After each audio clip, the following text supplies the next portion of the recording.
सर्वांना नमस्कार. शालार्थ पगार या यूट्यूब चॅनलमध्ये आपल्या सर्वांचे स्वागत आहे. आज आपण शालार्थ पोर्टलमध्ये पगार बनवताना अपघात विमा कपात कशी करतात ते पाहणार आहोत. यासाठी सर्वप्रथम आपणास शालार्थ पोर्टलमध्ये लॉग इन करायचं आहे. यासाठी युजरनेम पासवर्ड टाकून आपल्याला कॅप्चा टाकून सबमिट करायचं आहे.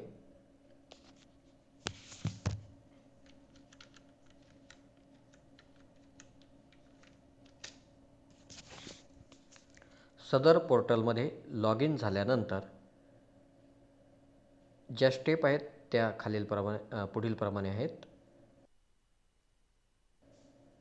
वर्क लिस्ट, त्यानंतर पेरोलमध्ये 6 नंबरचा ऑप्शन आहे employee eligibility for allowances and deduction. यावर आपणास क्लिक करायचं आहे. त्यानंतर अशी विंडो ओपन होते. यामध्ये एम्प्लॉईला आपल्याला क्लिक करून घ्यायचं आहे. त्याच्या पुढचे जे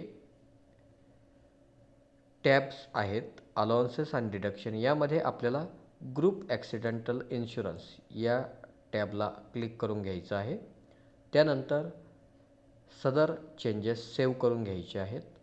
हे चेंजेस सेव्ह केल्यानंतर आपणास पुन्हा work list, payroll, employee eligibility for allowances and डिडक्शनच्या वर एम्प्लॉई इन्फॉर्मेशन हा टॅब आहे. यावर क्लिक करायचं आहे. यामध्ये non computational dues and deduction यावर आपणास क्लिक करायचं आहे. त्यानंतर टाईप ऑफ कंपोनंटमध्ये आपल्याला डिडक्शन हा टाईप निवडायचा आहे.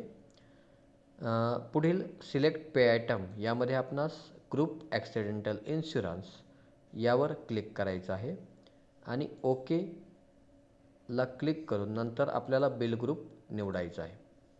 हे केल्यानंतर आपणास इथे सदर कर्मचाऱ्यांची नावे आणि त्यांचा जो अपघात विमा कपात होतो ती रक्कम इथे आपणास दिसेल.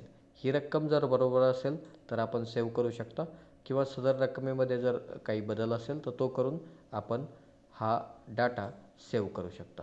सदर डाटा सेव्ह केल्यानंतर आपली अपघात विमा कपात ही सेव्ह होईल आणि यानंतर आपण बिल जनरेट करू शकता.